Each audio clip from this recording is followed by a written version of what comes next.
A chosen people.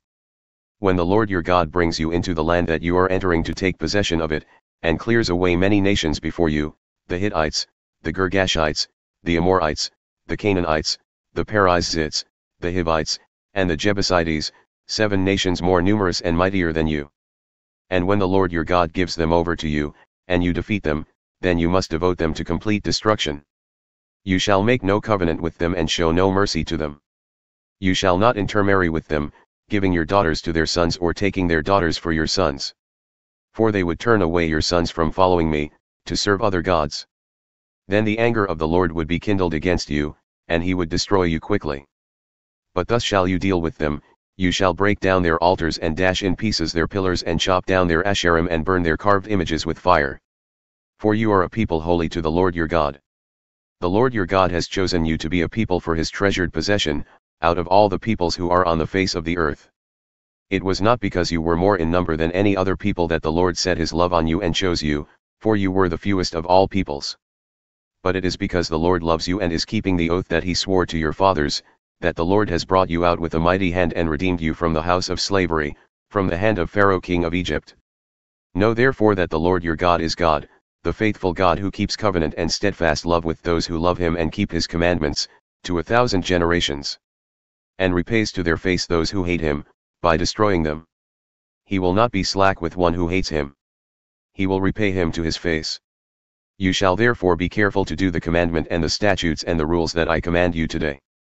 And because you listen to these rules and keep and do them, the Lord your God will keep with you the covenant and the steadfast love that he swore to your fathers. He will love you, bless you, and multiply you. He will also bless the fruit of your womb and the fruit of your ground, your grain, and your wine and your oil, the increase of your herds and the young of your flock, in the land that he swore to your fathers to give you. You shall be blessed above all peoples. There shall not be male or female barren among you or among your livestock. And the Lord will take away from you all sickness, and none of the evil diseases of Egypt, which you knew, will he inflict on you, but he will lay them on all who hate you. And you shall consume all the peoples that the Lord your God will give over to you. Your eye shall not pity them, neither shall you serve their gods, for that would be a snare to you. If you say in your heart, these nations are greater than I. How can I dispossess them? You shall not be afraid of them, but you shall remember what the Lord your God did to Pharaoh and to all Egypt. The great trials that your eyes saw, the signs, the wonders, the mighty hand, and the outstretched arm, by which the Lord your God brought you out. So will the Lord your God do to all the peoples of whom you are afraid. Moreover, the Lord your God will send hornets among them, until those who are left and hide themselves from you are destroyed. You shall not be in dread of them, for the Lord your God is in your midst, a great and awesome God. The Lord your God will clear away these nations before you little by little. You may not make an end of them at once, lest the wild beasts grow too numerous for you.